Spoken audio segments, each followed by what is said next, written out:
നമസ്കാരം. മലയാളി വാർത്ത ഇൻസൈഡിലേക്ക് സ്വാഗതം. ശബരിമല കൊള്ള. ഇതിനെ കൊള്ള എന്നൊന്നും പറഞ്ഞു കഴിഞ്ഞാൽ അത് വളരെ ചെറിയ ഒരു വാക്കാകും.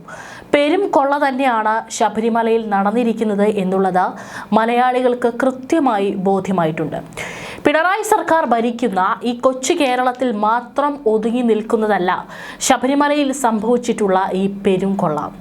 കഴിഞ്ഞ തദ്ദേശ തെരഞ്ഞെടുപ്പിൽ CPMന്റെ അടിവേരുമാന്തിയ ശബരിമലയിലെ സ്വർണ്ണക്കൊള്ള വിവാദം ഇനി വരാൻ പോകുന്ന നിയമസഭാ തെരഞ്ഞെടുപ്പിലും ആളിക്കത്തുമെന്ന് 100-ൽ 110% ഉറപ്പാണ്.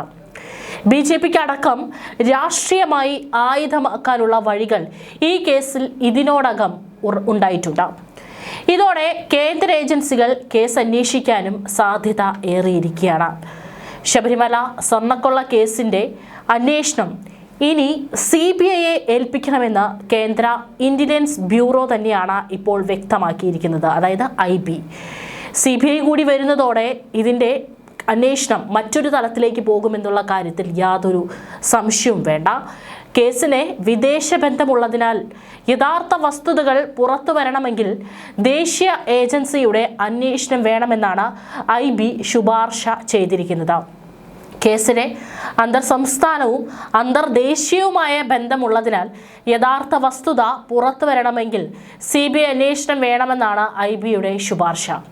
അതായത് എല്ലാ അന്വേഷണ ഏജൻസികളും ഇപ്പോൾ കൂട്ടമായി ശബരിമല വിഷയത്തിൽ വളരെ ആഴത്തിലുള്ള അന്വേഷണം നടത്തിക്കഴിഞ്ഞാൽ മാത്രമായിരിക്കും അന്തർസംസ്ഥാന അന്തർദേശീയ ബന്ധമുള്ള പല വമ്പൻ സ്രാവുകളും ഈ വലയിൽ വീഴുകയുള്ളൂ എന്നുള്ള കാര്യത്തിലാണ് ഇപ്പോൾ ഇത്തരത്തിലൊരു നീക്കം നടത്താനായിട്ട് ഒരു ശുപാർശ വന്നിരിക്കുന്നത്. സംസ്ഥാനത്ത് നിന്നുള്ള റിപ്പോർട്ട് ഡയറക്ടർ ജനറൽ ഓഫ് ഇന്റലിജൻസിനാണ് നൽകിയിരിക്കുന്നത്.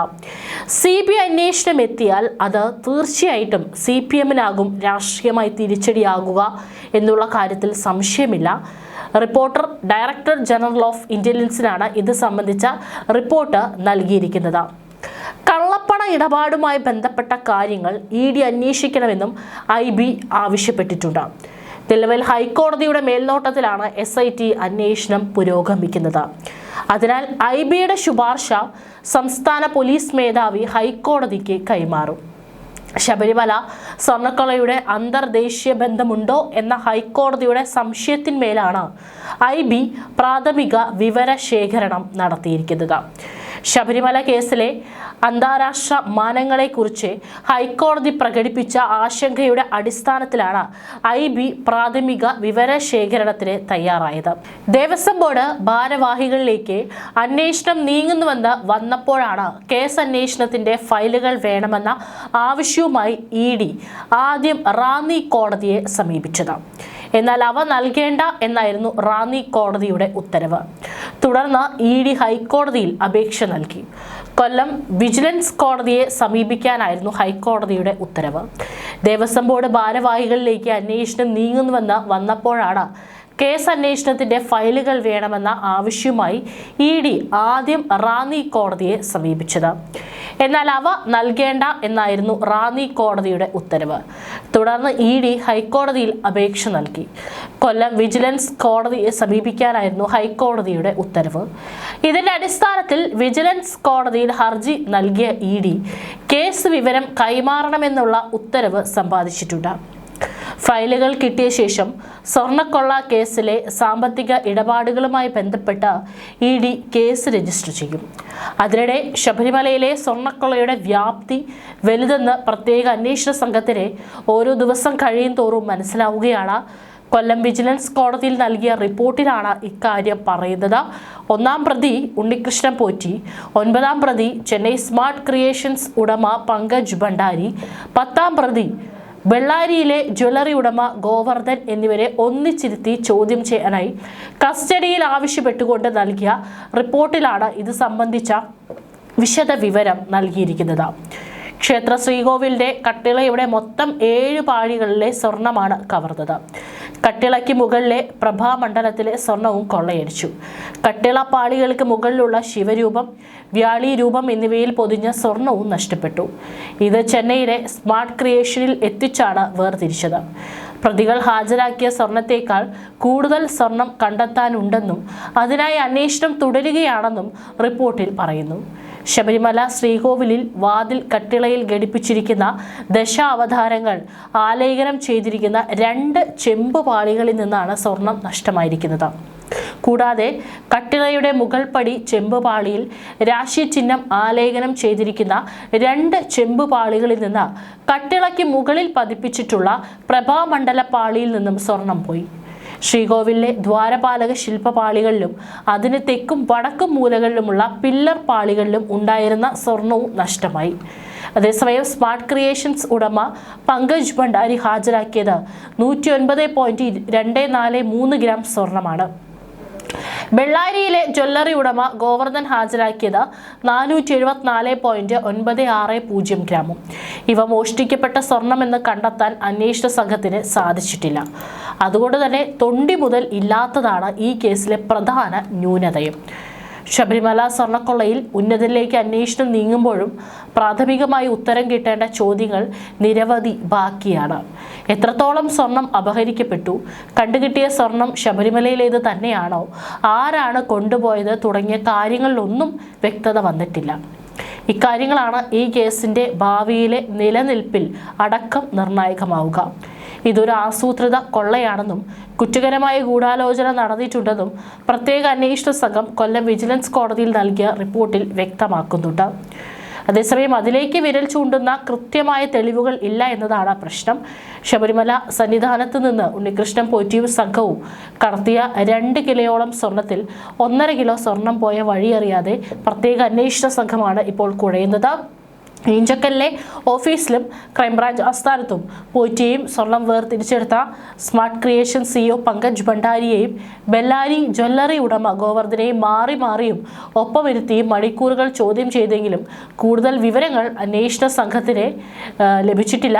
മുൻമൊഴികളിൽ മൂവരും ഉറച്ചു നിന്നതോടെ അന്വേഷണം വഴിമുട്ടിയ നിലയിലാണ്.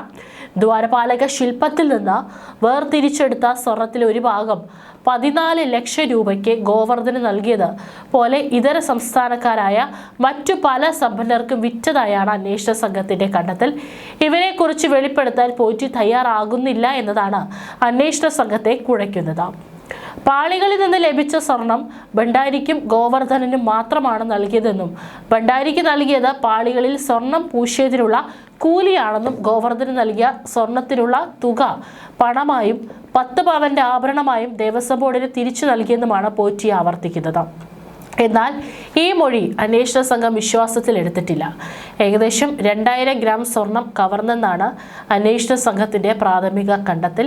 ഇതിൽ 584.203 ഗ്രാം സ്വർണത്തിന്റെ ഉറവിടം മാത്രമാണ് കണ്ടെത്താനായത്. ബാക്കിയുള്ള സ്വർണം എവിടെ? അത് ആർക്കൊക്കെ കൊടുത്തിട്ടുണ്ട്?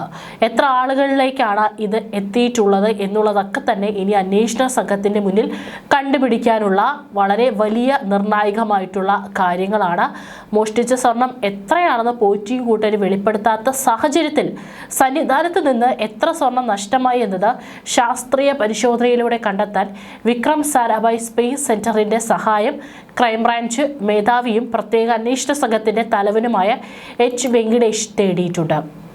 സന്നിധാനത്ത് നിന്ന് SIT ശേഖരിച്ച സാമ്പിളുകൾ കഴിഞ്ഞ മാസം തന്നെ VSSCക്ക് കൈമാറിയെങ്കിലും റിപ്പോർട്ട് ലഭിച്ചിട്ടില്ല.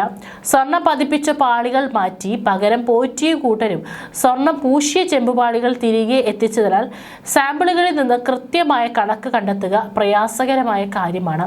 ഗോവർദ്ധനെ പോലെ ഉണ്ണികൃഷ്ണൻ പോറ്റി മറ്റു പലർക്കും സ്വർണം വിറ്റിട്ടുണ്ടെന്ന നിഗമനത്തിന്റെ അടിസ്ഥാനത്തിലാണ് ദിണ്ടിഗൽ സ്വദേശിയായ MS മണിയെയും രാജപാളയം സ്വദേശി ശ്രീകൃഷ്ണനെയും കഴിഞ്ഞ ദിവസം അടക്കം ചോദ്യം ചെയ്തത്. ഉന്നതരായവരാകും ശബരിമലയിലെ സ്വർണം വാങ്ങിയിരിക്കുക എന്നുമാണ് സൂചന. ബുധനാഴ്ചത്തെ ചോദ്യം ചെയ്യലിൽ സ്വർണത്തിന്റെ അളവിലും മൂല്യത്തിലും വ്യക്തത ലഭിച്ചെന്ന് സൂചനയുണ്ട്. കൊള്ളയടിച്ച സ്വർണം എന്ത് ചെയ്തെന്നും പോറ്റിയും ഗോവർദ്ധനും ചോദ്യം ചെയ്യലിൽ വെളിപ്പെടുത്തി. പൂജ നടത്തിയ സ്ഥലങ്ങൾ, കൊണ്ടുപോകാൻ ഉപയോഗിച്ച വാഹനങ്ങൾ എന്നിവയെക്കുറിച്ച് മൊഴി കൊടുത്തു. സോണിയാഗാന്ധിയെ കണ്ടതുമായി ബന്ധപ്പെട്ട ഉണ്ണികൃഷ്ണൻ പോറ്റിയുടെ മൊഴിയിലെ വിവരമടക്കം എല്ലാം അന്വേഷണ സംഘം തിങ്കളാഴ്ച ഹൈക്കോടതിക്ക് കൈമാറും എന്ന് തന്നെയാണ് അറിയിച്ചിരുന്നത്. കേസുകളിലെ പ്രതികളായ മുൻ തിരുവാഭരണം commissioner KS Baiju, Chennai smart creations ഉടമ പങ്കജ് ഭണ്ഡാരി, ബെള്ളാരിയിലെ ജ്വല്ലറി ഉടമ ഗോവർദ്ധൻ എന്നിവരുമായി ജുഡീഷ്യൽ കസ്റ്റഡി വ്യാഴാഴ്ച കൊല്ലം വിജിലൻസ് കോടതി 14 ദിവസത്തേക്ക് ദീർഘിപ്പിച്ചിരുന്നു. ഏതായാലും ശബരിമല സ്വർണ്ണക്കൊള്ളയുമായി ബന്ധപ്പെട്ട് മുൻ മന്ത്രി കടകംപള്ളി സുരേന്ദ്രനും ഇപ്പോൾ അദ്ദേഹത്തിനും ഏറെ തലവേദന ഉണ്ടാക്കുന്നതാണ് SIT ചോദ്യം ചെയ്തതും. അതിൽ പ്രതികരിച്ചുകൊണ്ട് കഴിഞ്ഞ ദിവസം മുഖ്യമന്ത്രി പിണറായി വിജയൻ വന്നതും ഏറെ ശ്രദ്ധേയമാണ്. SITക്ക് പല കാര്യങ്ങളിലും വ്യക്തത തേടേണ്ടി വരും. ആരെ ചോദ്യം ചെയ്യണമെന്ന് അവരാണ് തീരുമാനിക്കേണ്ടത്. കടകംപള്ളിയെ ചോദ്യം ചെയ്തത് അതിൻ്റെ ഭാഗമായിട്ടാണെന്നാണ് മുഖ്യമന്ത്രി പറഞ്ഞത്. SITക്ക് ആരെ ചോദ്യം ചെയ്യുന്നു എന്നത് നേരത്തെ അറിയിക്കാറില്ല. പ്രതിപക്ഷ നേതാവ് പരിഭവിക്കുന്നത് എന്തിനാണ്? ശബരിമല സ്വർണ്ണക്കൊള്ളയിൽ ആക്ഷേപം ഉന്നയിക്കുന്നത് അത് ശീലമാക്കിയവരാണ്. ഹൈക്കോടതി നിരീക്ഷണത്തിലാണ് അന്വേഷണം നടക്കുന്നത്. SIT നല്ല നിലയിൽ ചുമതല നിർവഹിക്കുന്നുണ്ട്. അന്വേഷണത്തിൽ പരാതികൾ ഇതുവരെയില്ല. മുഖ്യമന്ത്രിയോ ഓഫീസോ ഒരു ഇടപെടലും നടത്തുന്നില്ല. ഹൈക്കോടതി മേൽനോട്ടത്തിൽ അന്വേഷണം വേണമെന്നത് ഞങ്ങൾ മുന്നോട്ട് വെച്ച നിർദ്ദേശമാണെന്നാണ് അദ്ദേഹം വാർത്താ സമ്മേളനത്തിൽ പറഞ്ഞിരിക്കുന്നത്. കാര്യം അദ്ദേഹം വാർത്താ സമ്മേളനത്തിൽ ഇത്തരത്തിൽ പറഞ്ഞിട്ടുണ്ടെങ്കിലും ഏതെങ്കിലും തരത്തിൽ കടകംപള്ളി സുരേന്ദ്രൻ പെടുകയാണെങ്കിൽ അത് CPMന് വലിയ ക്ഷീണമായിരിക്കുമെന്നുള്ള കാര്യത്തിൽ യാതൊരു സംശയവും വേണ്ട.